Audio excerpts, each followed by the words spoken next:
Hey, we're back again. Yes. Oh my goodness. Air high five. Yes. It's awesome. Oh my goodness. It's so great to be back, you guys. Yes, it is. Aura, I've missed you. You know, I'm missable. I know. I missed you too. Because you're a big deal. I mean, I'm not the big deal. You're a big deal. Your fans are missing you. You guys, thank you. Yes. There's love from me to you, I promise. Aura, what in the world are we talking about today? What are we going to We're dive gonna just into? do I thought we'd do something really fun today. Let's do it. Let's go super fun, super Yes. cash, Okay. and talk about race. What? My favorite topic of conversation. It's great. I love it more than talking about pizza. Okay, For sure. that's good. Okay, more than pizza. Yeah, I guess you like pizza. Well, I do really like pizza. Okay, well, that's good. Yeah, I thought, Okay. we've been doing this part series on race. Yeah, we have. And- We've been serious about making sure that it wasn't just a one-time Yes. conversation, Mm-hmm. which I think too often in our culture, you have your 15 minutes of fame and you move on. Yes. And we wanted to be intentional that every month we wanted to talk about it. Yes, So, we are yeah. keeping race in the limelight. Yes. That's what we are doing. That's a good way of putting it. Well, thank you. Yes. Yes, so we're going to talk about race. We're going to continue to talk about race today. Great. Yes. Okay. So buckle up, folks. Here we go. If you haven't listened to our previous race podcast, stop here, go back, Rewind. listen to them. You're missing out. We are full of wisdom. Go back. She's Start full out. of wisdom. I'm still learning. So yes, go back. But if not, just hang in there. We're ready to go. Okay. So, from what I understand, our topic today is how to raise an ally. Yes. So you're going to tell us a little bit about what that means, what it looks like, and run through actually some history as well. I am, and I'm going to talk about how I'm raising my own kids too. Ooh, very good. I know. Okay, well, let's dive in. So Okay. tell us, what is the problem? Because Yes. we've talked about how we're having this kind of process, so we're going to talk about the problem first. Yes. Okay. So some of the problems we're going to start with. You might learn about race, but then you're not willing to continue the education to those around you. It stops with you. Oh, got it. So Yes, that's part of yes. the problem. We don't want it to stop with you. We want to, it's your responsibility now to be speaking up for all these big things and the small things, which we call microaggressions. Right, We've talked okay. about that before. We have, but for our viewers, Yes. tell us again a microaggression, because this was a new term I didn't know. Yeah. Before we started this, or you have taught me lots of things. thank you. Yes. Microaggression. Microaggressions would be something that somebody might consider a small, minuscule, might not even want to use the term racist Okay. interaction or action.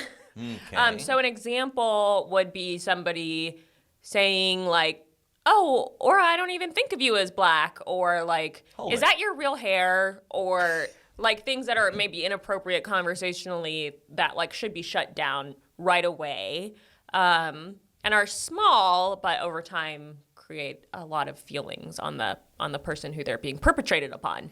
Yeah, and I think we've talked about this in our previous podcast, which is why I really encourage you to go back and watch it, because some of the things you just said, oh, you don't even talk black, or you don't even, Yeah.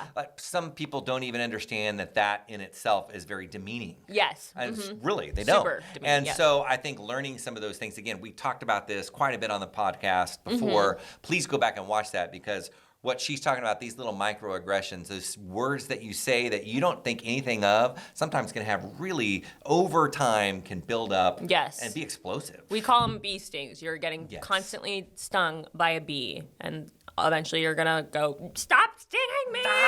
Right. Okay. Okay, so let's talk about the Bible. Let's bring the Bible in. I got a Bible verse for us. That's a good one. Right? Okay, here we go. I'm Okay. going to talk about Proverbs 31, 8-9. Okay. And it says, "Speak up for those who have no voice, for the justice of all who are dispossessed. Speak up, judge righteously, and defend the cause of the oppressed and the needy." There's some real specific things in that verse. Yeah, there are. It's kind of really hits you. You're like, oh boy. It's like the Bible is telling us what we need to do. I know. Yeah. And so in that vein of not letting it stop with you and speaking up against the microaggressions, Okay. it's a biblical principle that you need to be doing, even in the small things, to speak up and to do the right thing. And it's awkward, but you have to not let it stop with you. You can't be the only person who's changed. You have to be willing to change those around you. Yeah, and I think that's good, especially if you're a parent your kids, whether they want to believe this or not, are going to mimic their parents at some point. And so if they're seeing you say something, it won't stop with you. It'll continue with them. 1,000%. So we want it to go from generation to generation. Exactly. I tell my kids they're trifling all the time, and now my kids are saying trifling. So just wait. They are listening. They are so listening. Okay. So again, Proverbs says, "Speak up for those who have no voice." Yes. Which is a big thing. That is, yes. Okay. Okay, we're going to talk about another problem in raising an ally is the idea of being colorblind. It's colorblind theory, which is the idea that I don't see you as black. I don't see color. You're just a human. Yes. And actually, like, you're not even, I don't see any race at all. I hear people talk about this all the time. Yes. All the time. Mm-hmm.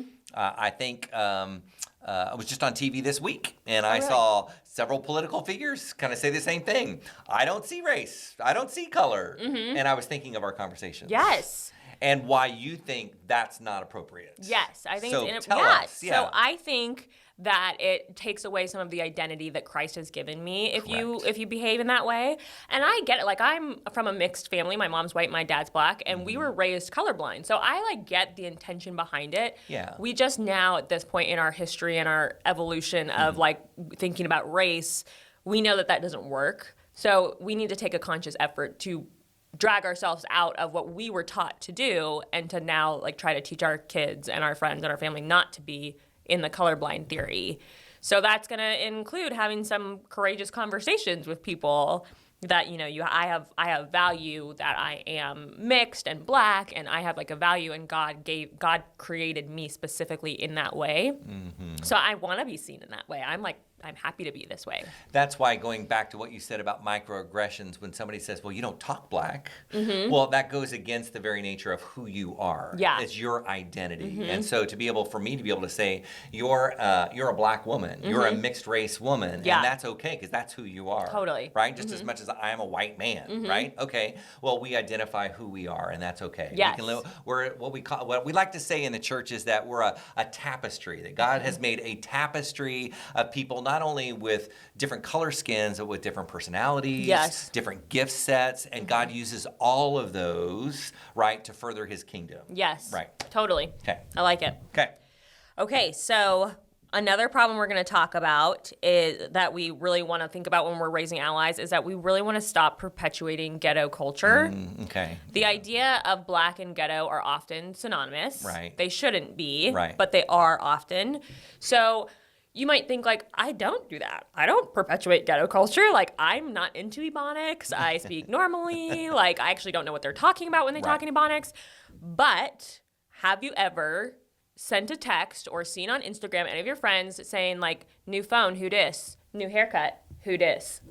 That's ghetto culture. That's perpetuating ghetto culture.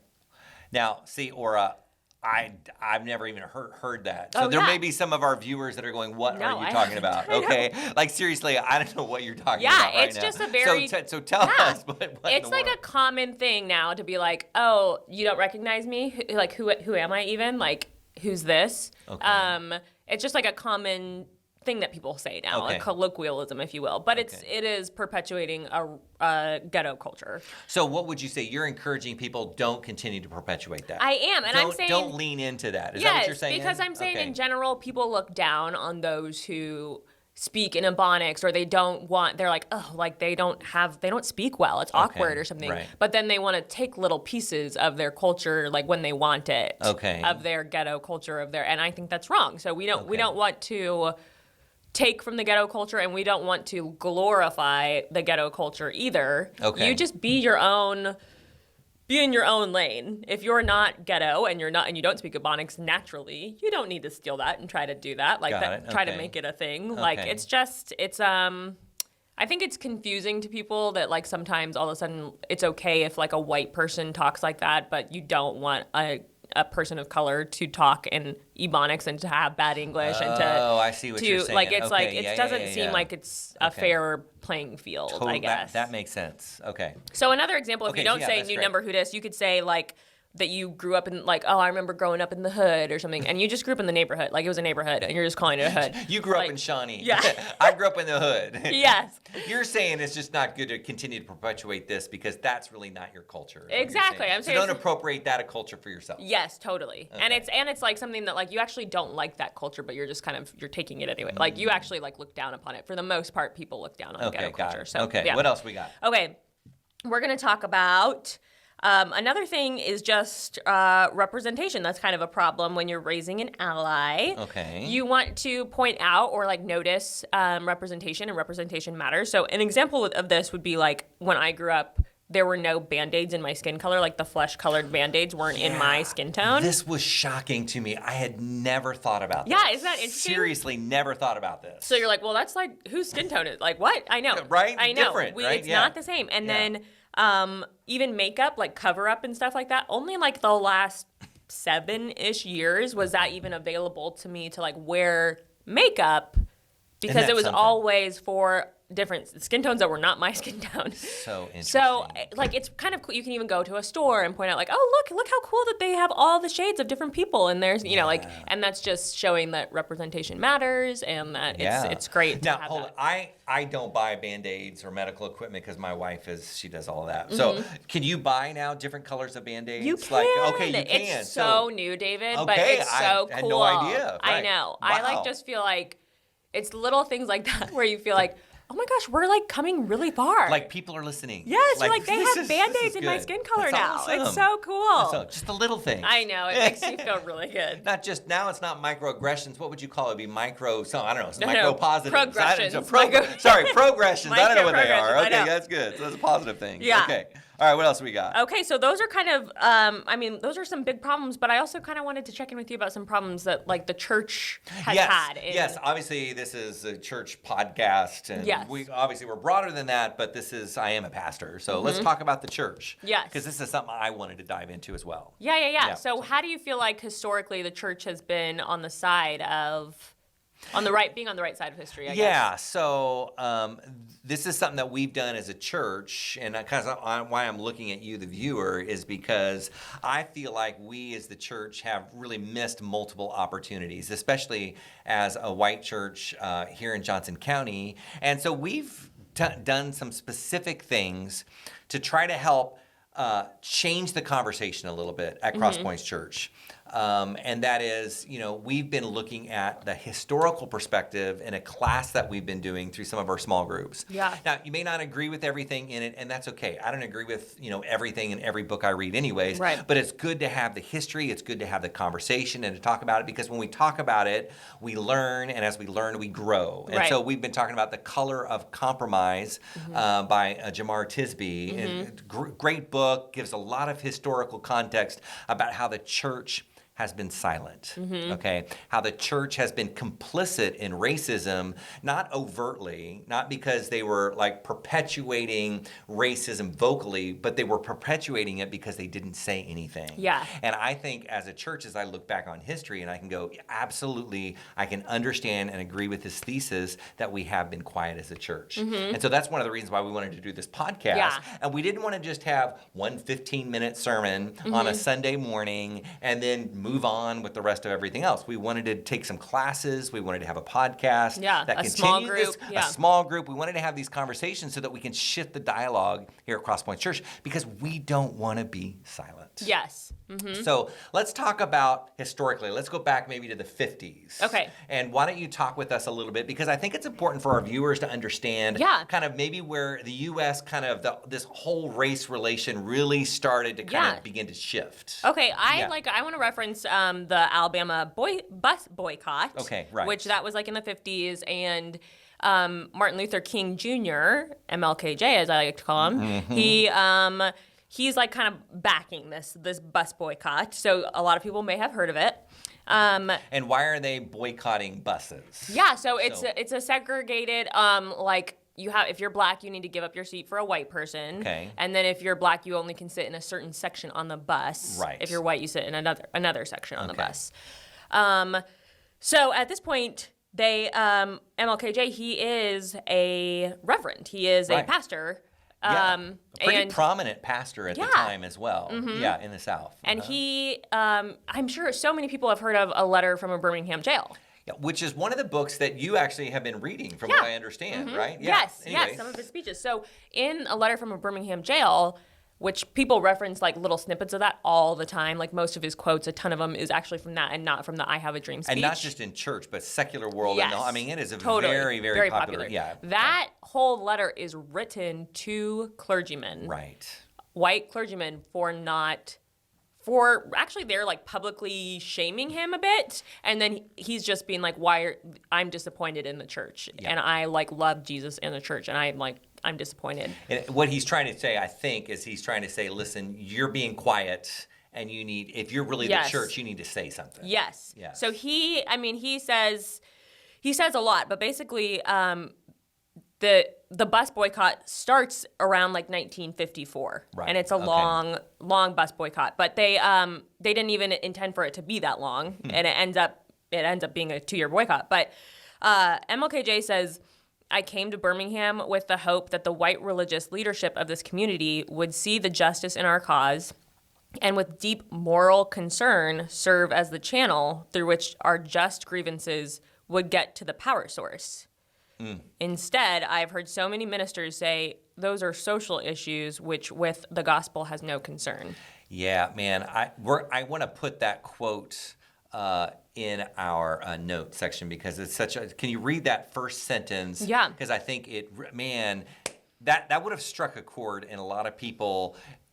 for those that were really angry with him and others that maybe were convicted as they heard that, right? It was either anger or conviction. Totally. Right? Totally. So let's go. So say that one more time. I came with the hope that the white religious leadership of the community would see the justice of our cause and with deep moral concern serve as the channel through which our just grievances would get to the power source. Yeah, so basically he's saying, listen, I'm doing this hoping that the church would wake up. Yes. And basically saying you didn't. Yes. And now I'm heartbroken. Yes. Yeah. And he does like an urging. He says, I want the church to be a thermometer. Yes. No, I'm sorry. He does not want the church to be a thermometer right. that records the ideas of popular opinion, but a thermostat that transforms the mores of our society. And I think in general, as a church, everybody's on board with that, except for when it comes to race. Yeah. In general, the church is like, we don't want to follow what the world is doing. Right. We want to stand against. We want to, really be a moral center. Right. But when it comes to race, I think he's right that in the 50s and also now, people will often say it's a social issue. Yeah. The Bible just doesn't. So why do we have to talk about that? Yes. And I've actually had that spoken to me at Crosspointskc Church. Yeah. Why are we talking about this? And I'm kind of taken aback a little bit by the conversation. Like, what do you mean? Why are we talking about this? This is an important issue. Like when we talk about racism, systemic racism, when we're talking about issues of race, and as the body of believers of Jesus Christ, we just going back to the verse that you just read in Proverbs, saying we got to speak up for those who have no voice. We're called to do that. And to me, it's not like it's this bandwagon that I'm going to preach on every single Sunday, but it is something that's important that the culture is talking about. And if the church has to be prophetic, speaking into what's happening in the culture of the day, and if we lose our prophetic voice, then we lose the power of the church. I agree. We really do. Preach it, David. Come on. That was good. Anyways, That was good. So sometimes being a prophet means that you're shaking up people's perspective, and you get people that disagree and get a little bit angry and want to walk out. And we've had people leave the church because they disagree with what we're talking about. Even right now, in 2020, we've had people leave the church. And I'm okay with that because I believe in the justness of our cause to say we have to speak up for those who have no voice. Yes. Yeah. Sorry, I just No, went off on it. I'm in it. I went I'm off in it. on it, but yeah, I like it. I really do. So. Well, okay, he says something that I think is really good. He says, will we be extremists for hate or will we be extremists for love? Yeah. Will we be extremists for the preservation of injustice or extremists for the cause of justice? And I think a lot of times the idea of justice throughout the Bible, it just really reigns throughout it. And when he starts talking about justice, I think a lot of, is it true? I can't remember if this is exactly right, that righteous and justice are the same word. Yes, exactly. Yep. Okay, so I think a lot of that as he's talking about, like, we need to stand up and be just and stand on the side of justice here. which was against the side of the law. So, like, right. just so we're clear. Yeah. Talking about segregation itself. Yes. Yeah. Exactly. So it's not just following the governmental pattern. It was being like, we're actually like, it would be kind of a big deal to be like, we're as a church going against what everybody around us is doing and what the law is saying, because we believe that we should stand on the side of justice and be a righteous nation. And Which I'm going to say something that's maybe going to tick off some people, but I don't really care. Oh, great. This is why this conversation makes people so nervous. Okay. Because they get nervous in the sense, and I'm going to say they, being me, my culture, we get nervous that what we're saying here is that we are completely saying if we say this, if we agree to this, then we're going to have all kinds of riots. There's going to be no law. There's going to be no, everything is just going to be totally eroded in terms of our civil society. And it makes people really nervous. To which I say to that, that there's a problem in that kind of thinking. Because that's not what we're talking about here. Right. We talked about this in the last podcast. We're not talking about looting. Right. We're not talking about destroying property. And that's the fear that I think a lot of people have. Yeah. If we begin to talk about this, it's going to mess everything up and people are going to be rioting in the streets and we're not going to have a civilized society. And so just be quiet and put it off on the shelf and don't have anything to say with it. Yeah. To which I say, but listen, as the church, we have the right and a responsibility to be able to speak truth to situations where sometimes we don't want to go. Right. Jesus, we talked about this today in a sermon that we were preaching on about sometimes we have to step on toes. Sometimes Jesus makes us uncomfortable. Yeah. So when Jesus was, I'm preaching now, but I'm going to do this anyways. When Jesus was talking to the Israelites of the day, and he talked about them loving a Samaritan, it blew their minds. They were like, no way, how could we? They're our mortal enemy. We couldn't do that. And in the same way today, when we're talking about race and black and white and Asian and Hispanic and all those kind of things, if we as the Church of Jesus Christ have an issue talking about race, talking about black issues, that black people do matter, their lives matter. If we have a problem saying that, I think Jesus looks on us with sorrow, thinking that we've missed what he has for us. Yeah. And to him, he's like, I literally told you. Do you guys need the Good Samaritan again? Like, I'm like, I told you what to do. Yeah. I don't know. I just get riled up a little bit because I'm just like, the heart and the strength and the breadth of the church is that we love. We love our enemies. We love those who hurt us. We love those who persecute us, from black to white, white to black. But at the end of the day, man, we're all in this together. Yes. And God calls us to move together as the kingdom of God. And if we're not a light, if we're not a city on a hill that speaks for truth, righteousness, and justice for all people, then we've got problems. Exactly. We really do. Yeah. And I think it is. It's a call from MLKJ in that moment and from us even as a church now to strive for justice and righteousness. That's our goal. Yeah. And like to not be afraid of the consequences of that action. And for MLKJ, they're non-violent protesters, and they are like trying to really like live agape love, and it's in their non-violent protest. So they do this. You guys probably all know about Rosa Parks, but actually, like the first lady to sit on the bus or to not give up her seat is Claudette Colvin. Okay. So that's in 1955, early, like March 1955. Okay. And then when was Rosa Parks? Is she in 56? She is 55 also, but 55. Like at the end of the year. Like she's December. Okay, December. So like, quite a while longer. Okay. So then they decide to do this bus boycott, and they're wanting the churches to come alongside with them in this bus boycott. Okay, yes. I got off on the tangent, so now we're talking about churches, white churches in particular. Yes. MLK is trying to say, listen, join with us. Yes. And you're saying, okay, at the end, it's okay, now give us the the history. So he's trying to get everybody to join. They're not. He's disappointed. He's writing from the Birmingham jail, which he's indicted as the boycott leader and ordered to pay a $500 fine or serve 386 days in jail. Wow. 80 people are indicted under their anti-conspiracy laws. Okay. So he's writing this to the clergymen, being like, guys, I thought we were going to like come together. Like we're all on the same team I know. here. Okay. And he's disappointed. Okay. And I think I would say that I have felt that in my own life when I feel like there's been huge things going on in the world and in the church with anything, with police brutality, with any like a racial thing. It's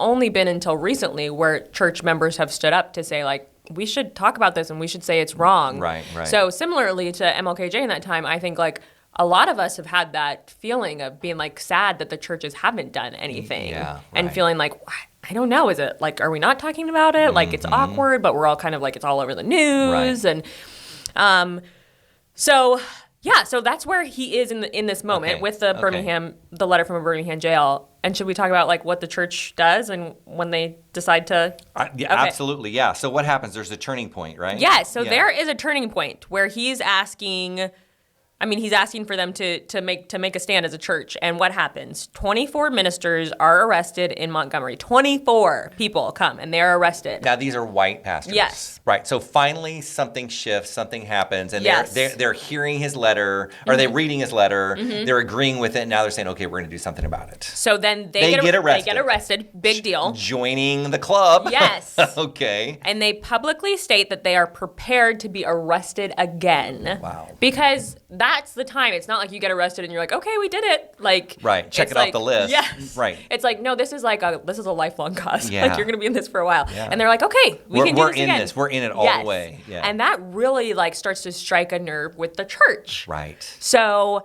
now they're seeing their pastor in jail. Yes. These guys that probably were in those churches were like, we never ever would have thought this was going to happen. Yes. And now our pastor. Can you imagine going to jail for like what? Like I literally cannot imagine that in this time. Like being like, oh my gosh. I know, like, right? Should he be at the protest? What is going happening? on? Right. I know. So they decide that the church is going to provide like the whole catalyst for social change. They are now doing their tithe and offerings. Okay. And they're putting it towards the Alabama bus boycott. Wow. So they raised $30,000. Probably a lot of money back then. I know. Yeah, right? Okay. And so, this bus boycott, it's like everybody, none of these black people have cars for the most part, right? So they all, to get to their work, to get jobs, everything, to school, they ride the bus. But they're not going to ride the bus for 2 years. That's a long time. They're not going to ride the bus for 2 years. So they have to walk. They have to see if they can get into a taxi, if a white taxi will come in to pick them up. They have to kind of figure out what they're going to do. So the churches now, they're getting money and they're donating it to people so that they can hire taxis, so that they can carpool, so that they start transporting over 20,000 black people who are raised around in these churches. And the churches become a dispatch center where everybody walks to hang out like a bus stop and wait for people to come. It's crazy. It changes everything. The laws are changed, and the bus boycott ends. Isn't that with the something? Church getting involved? Once the church says it's going to step in, yes, then that's the shift. It's the shift. It's the shift. It gives me goosebumps. I love it. I love it so much. It should, because it's such a, what I think about is, would our church back then have stood up with those pastors? I don't know. Would we be? I don't know. We don't know. We really don't know. It's but crazy. man, I would like to think, man, I hope we would. I sure hope we would as a I church, know. right? I know. Yeah. That we could look back. We could look back on and go, man, we joined forces with MLKJ, and as a result of that, it shifted the whole conversation. I know. And changed the law. So it's pretty so powerful. Cool. It's pretty powerful. It's really powerful, and you just kind of think that church, that those 24 clergymen or whatever, that at that point they're just like, all right. They feel compelled by God to make a difference, and look at the difference that they made. Just 24 people. Yeah, exactly. It's not even very many. And that's something else. It's so crazy. Life sometimes doesn't always have that happy ending, but that one sure did. I know. Yeah. It always gets me. Yeah. I really like it. It's so good. I really like it. Oh, that's great. So 2 years, that's a long time. 2 years. Yeah. Is that crazy? That's a long time. That's commitment. Yeah. I know. For sure. I'm like, I literally cannot imagine walking everywhere for 2 years. That's a long time. I know. Wow. And it was supposed to be a one-day bus boycott, by the way. I don't know if you guys knew that, but it was supposed to be 1 day. Wow. And they thought that maybe like 30% of the town would go in, and instead like 90% went in. And like MLKJ's house gets bombed. There's like a lot that happens, and it brings so much national attention that they decide to just keep going. Wow. And then all of a sudden it's there was 2 some years. momentum taking Yes. place. Wow. Yeah, it was just supposed to be a one-day thing. Something else. I Yeah, know. Crazy. It's really funny. That's good. Crazy story. Gotta love history. Don't you guys just love history? Okay. Should we move into action steps? Let's go ahead. Sorry. Yes, I got so engrossed in your story. Let's do this. Let's take some action steps. Okay, well, I've talked about this before, but I want to say it again because I just think it's super, super important. Okay, got it. We want people of color to tell their stories. Right. It will help in raising allies. It will help in raising allies within the church. Right. So your stories are so powerful. Your testimony is powerful. Tell your story. I still feel when I'm having these conversations with people, my interactions, the majority of time, people don't believe in racism. We're still at that step where they just don't think that it's really a thing. Yeah. So that's why I think it's so important just to continue to tell your story, to bring up the little microaggressions, to just keep bringing it into conversation, because I just don't think that people realize that how much it's happening. I just really don't think they do. Yeah, for sure. So I will say that my husband and I just went on a quick getaway for our anniversary, and we were in Kansas City, like a little staycation somewhere right outside of Lee Summit, and there were a bunch of people on the block holding up Trump signs and Confederate flags and like selling them, and they also had, in case you wanted to assume positive intent, which you can't, you can be like, okay, well maybe they're states' rights, maybe they're like whatever. They also had racist signs that they were holding up. Oh wow! And like, this is in Kansas City. Yeah. My heart was beating outside of my chest. I was so nervous, and I was like trying to like just keep my head down. I was like, I don't want them to come to our car. Like, this is so awkward, and it was really scary. We're also a mixed couple, so I don't know what they're, Yeah. So, wow. And this was Kansas City, guys. This is where we live. And this was a big group of people. It wasn't like it was two people on the street. It was a big, like, rally of people, like, trying to get everything going. And that just happened, like, 2 weeks ago. Wow. So. Wow, really interesting. Yeah. So I just think that people just don't. You just have to keep telling your story. I think it matters. It'll help raise. Yeah. And I think it's good not only just to tell your story, but I think it's also good to know the story and the history of Kansas City. So here's another action item that you can take as well. Pastor Andy turned me on to this. It's called the Troost Line Audio, and it's called Dividing Lines. It's put together by the public libraries here in Kansas City. They came together and they did a 90-minute podcast that takes you through the history of racism in Kansas City. And it's an audio tour. You get in your car, you put the phone down, and it will actually take you on a GPS ride, and it'll take you all the way down through the dividing line of Kansas City between the white suburbs and the black, and Troost is the line, the dividing line, so to speak. And I listened to some of it, and it's really mesmerizing as you kind of go, I had no idea about some of the systemic racism that was really inserted into Kansas City, in our city back in the day. And they pull out a lot of history, and you're looking at the neighborhoods and kind of seeing things through eyes that you're just like,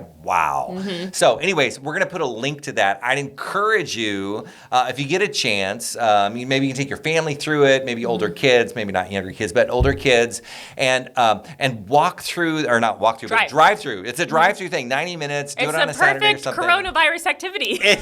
Yes, it is. And I think it would be great education for your kids to do that, and I think you'll learn a ton. So, well, again, there's a link below in the description, and make sure you grab that. Okay, what else do we have? Okay, we're going to talk about introducing more media to your family. That's multicultural media. Okay. This is so important. So I know the Cosby Show's, controversial. I grew up with the Cosby Show, so it's just important that you are showing other portrayals of black people and stuff that they're not turning. The only time your kids see it isn't on the 5 o'clock news when they're talking about another shooting in Kansas City. Right. Yep, So that's good. So we want to. And there's lots to choose from now, which is really great, right? It's not like back in the day with the Cosby Show. It literally was the Cosby Show. It was literally.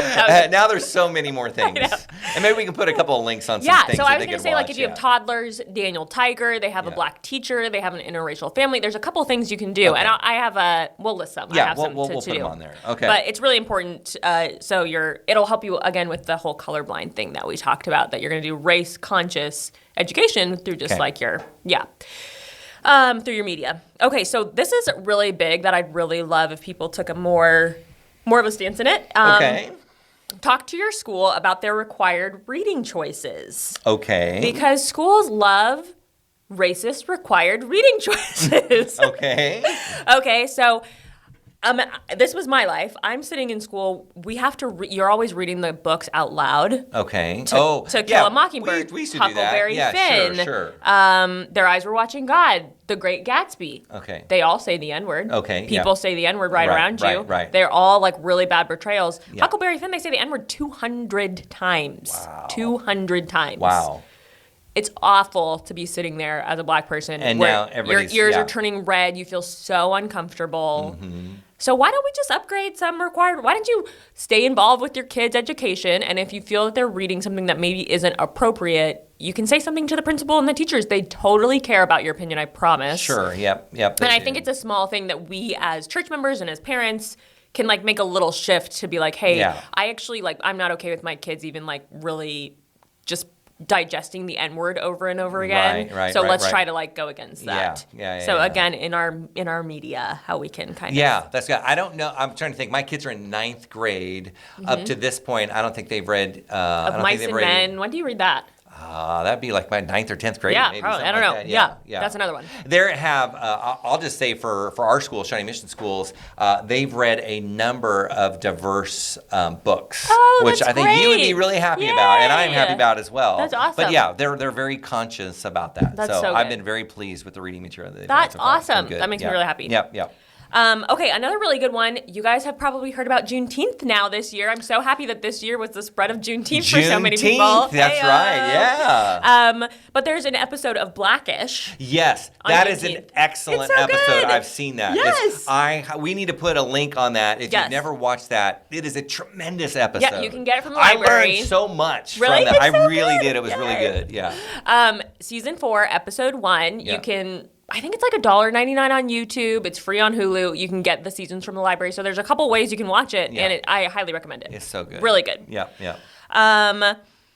Okay, this is another thing we like to do, and I like to do it a lot, but documentary once a week if you have a time, like a Wednesday documentary night or something, and you can do it with your family, with your spouse, and it's just another way to like stay caught up on history, and everybody can kind of be on the same page, and you're raising allies. They're learning about the world. There you go. Great. That's good. And you can be like, yeah, what are we watching tonight for documentary Sunday or Wednesday? So or you whatever. have some documentaries for us? Yeah, I have those listed. What do you got? Okay, well, I have a bunch that, I'll list a couple. But and then we'll put the rest of them online. Yeah, there's like a John Lewis documentary that's really, really good called Good Trouble. Okay. And there's a show on CNN that has a bunch of documentaries. They're like 45 minutes maybe. The United Shades of America. Oh, I think I've seen a couple of those. Yeah. So there's a couple. There's a couple PBS documentaries that are really solid. And again, if you don't have cable, the library is a great resource. The library is your friend. I know. Yes, it's so good. Okay.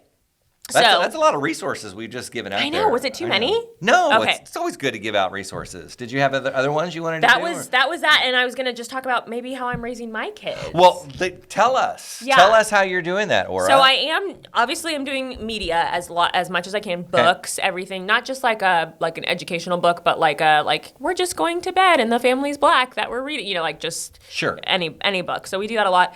But I'm also trying to have hard and difficult conversations with them, which I have toddlers. Right. And you start to be like, when should I be having these conversations? Do I want them to know this about the world? Like, it's a whole thing. Right. It's really hard. Right. But they say, whoever they are, say by the age of 5 that people are already kind of filing away in their mind an otherness. Like, boys are so different than me, mama. Like, all that. By the age of 5. So you do want to be having these conversations at a young age. Interesting. If your kids aren't young now, it's okay. It's not too late. But it's great to be talking at a young age. I understand. So things that I have already had conversations with my toddlers about. We did the walk for Ahmaud Arbery. Okay. Which it was a run or a walk. It was like 2.3 miles. Okay. And it was just to raise awareness about him. And I did a walk with my 2 toddlers, 2.3 miles. It was so long, you guys. Wow. It was brutal. Wow. Pushing a stroller, 2 toddlers, whining the whole time.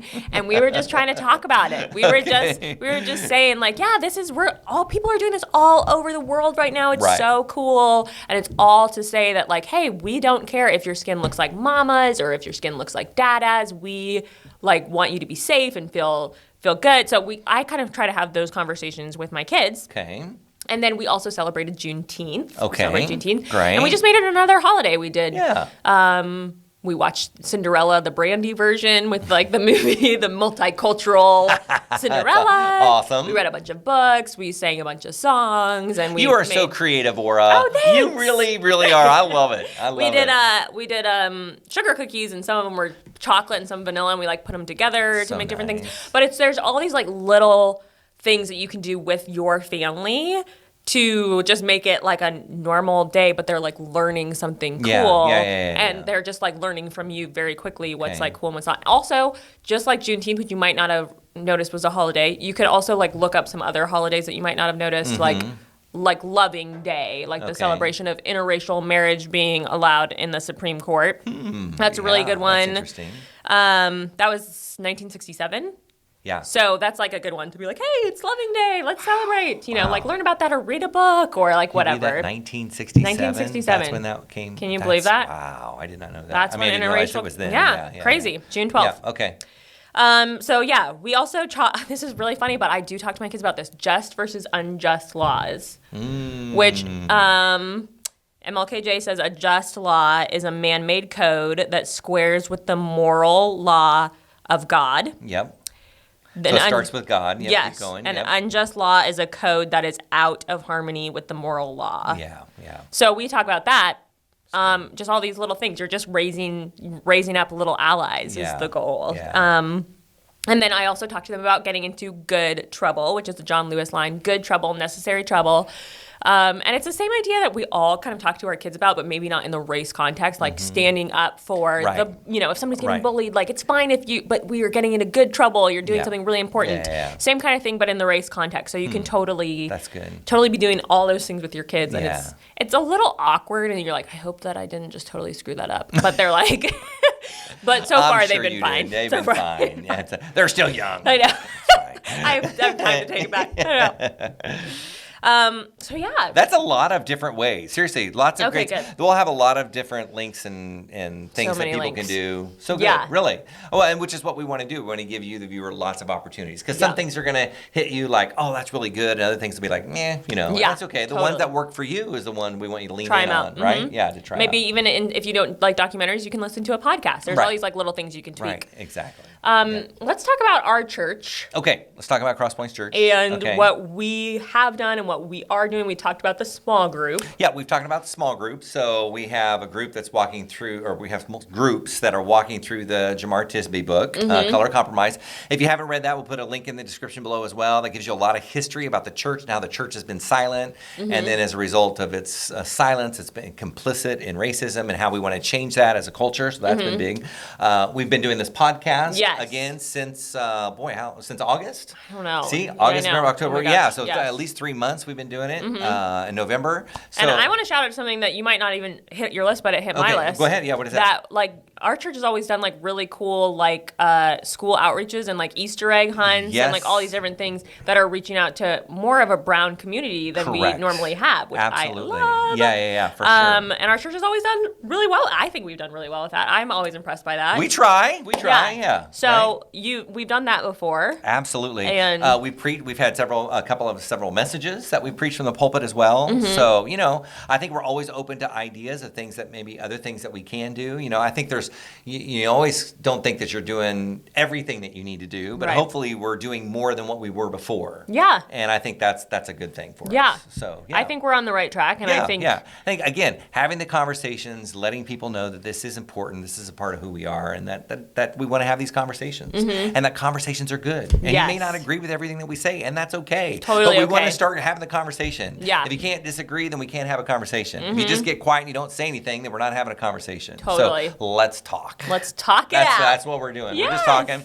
And I think that's another thing that I think America has lost really in the last probably 25 years or so, is that if we don't agree 100%, then we cut them off. It's that cancel culture I've talked about. And so we cut each other off, and we don't have any kind of debate. We have no back and forth. I can't disagree with you. You can't disagree with me. Right. And so now we're not having any conversation, so we're not learning and growing from each other. So, I'm not going to agree 100% with Aura, and she definitely is not going to agree 100% with me. I know that, and that's okay, but I still love Aura, and she's valuable to me. And so I want that same conversation to happen in our church across the board. There are Republicans and Democrats and independents, but we're all part of the family of God, and so we've got to talk to each other, and that's the most important thing. Yes, totally. It is. It's huge. And our goal in general is to be on the right side of the moral law. Absolutely. And that's not exclusive to one party. No, absolutely. And that was the other place where I was going to go as well, is that love conquers all. And that means loving every person, white, black, brown, Hispanic, Asian. It's a huge thing, and that is part of the moral law. 100%. Yes, for sure. Yeah.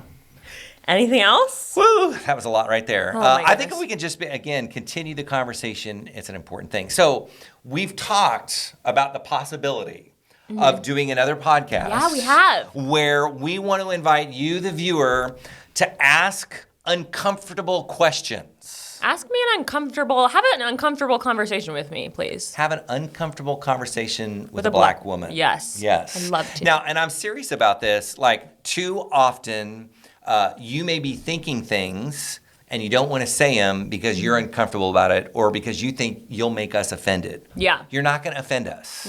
I promise you, we're not going to get offended. I've had a lot of conversations, and I'm still going. I'm still trucking. It's She's still here. totally fine. And it's okay if you disagree. That's okay, but we want to have the conversation. So we would love to do another podcast, but it's really up to you.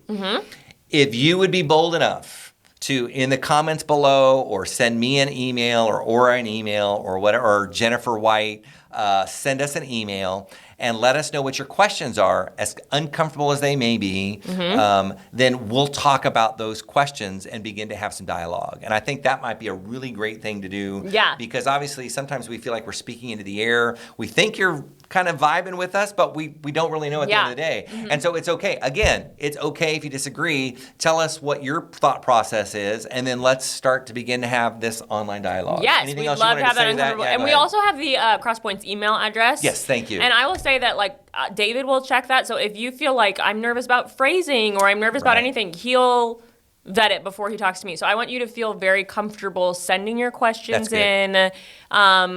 And so, like, yeah, just you don't even have to think about being like perfectly eloquent. Just try to send them in, and it'll be like anonymous towards me. Yeah, that's So- good. That's great. Yeah. Yeah. It's podcast@crosspointschurch.com. One more time, podcast@crosspointschurch.com.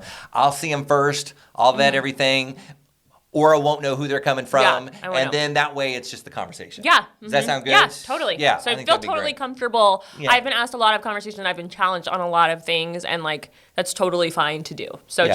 just Right? do what you find. Yeah, ask me anything. It's good. We'll see. So we'll see. So it's up to you if we have the next podcast. Yes. So let us know. If we don't get questions, then I don't know. We'll have to figure out what I we're know, going to do next. yeah. But yeah, otherwise it'll be good. Okay, well, thanks for tuning in, you Yes. guys. Really appreciate your guys' continued conversation and your willingness to have this conversation. So good. It's Yes. been a blessing to be here with you guys. It has. Make sure you subscribe, you comment, and you like. Like us, rate us, and donate to your local church.